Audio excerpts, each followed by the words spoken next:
Golconda jewellers తెలంగాణలో మొట్టమొదటి factory outlet మన కొత్తపేటలో ఫిబ్రవరి 14న గొప్ప శుభారంభం. సభకు వచ్చిన తర్వాత నిన్న మేడిగడ్డలో జరిగింది కానీ లేదా నల్గొండలో జరిగిన విషయాలపైన, కృష్ణానది జలాలపైన, గోదావరి నది జలాలపైన శ్వేతపత్రము పెడతామంటున్నారు. తప్పకుండా ఆ శ్వేతపత్రం చర్చలో మేమందరం కూడా పాల్గొంటాం అధ్యక్ష. అన్ని విషయాలను కూడా మనము చర్చించడానికి అవకాశం ఉంటుంది. కానీ ముఖ్యమంత్రి గారు వాడే భాష పట్ల మాకు అభ్యంతరం ఉన్నది అధ్యక్ష.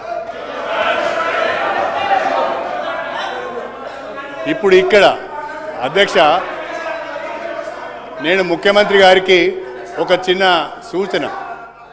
మీరు కాంగ్రెస్ పార్టీ ప్రెసిడెంట్గా ఉన్నప్పుడు ఎన్ని విషయాలైనా మాట్లాడవచ్చు, కాంగ్రెస్ పార్టీ ప్రెసిడెంట్గా ఎన్ని విషయాలైనా మాట్లాడవచ్చు.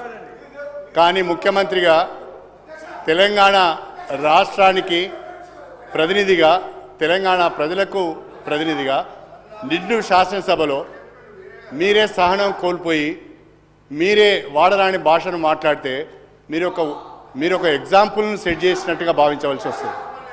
ఇది మంచి పద్ధతి కాదు అధ్యక్ష. నేను ముఖ్యమంత్రి గారు సమయం పాటించాలని నేను కోరుతున్నా. వారికి ఓ ప్రధానమైన బాధ్యత ఉంటుంది, వారి పట్ల రాష్ట్ర ప్రజలకు గౌరవం ఉంటుంది. ఆ గౌరవాన్ని కాపాడుకునే విధంగానే ముఖ్యమంత్రి గారు మాట్లాడాలి తప్ప కోమటిరెడ్డి రాజగోపాల్ రెడ్డి యొక్క మాట్లాడితే బాగుండదు అధ్యక్ష అని ఈ సందర్భంగా చెప్పదలుచు. రాజగోపాల్ రెడ్డి గారు నా వ్యక్తిగతంగా నా పేరు తీసుకొని మాట్లాడండి. నేను వినండి ఒక మాట. రాజశేఖర రెడ్డి గారు ఇప్పుడు నా పేరు తీసుకొని మాట్లాడారు. ఏమని?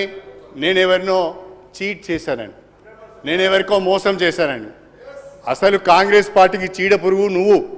కాంగ్రెస్ పార్టీని చీట్ చేసింది నువ్వు. కాంగ్రెస్ పార్టీని నాశనం చేసింది Congress party. Legislative affairs minister గారు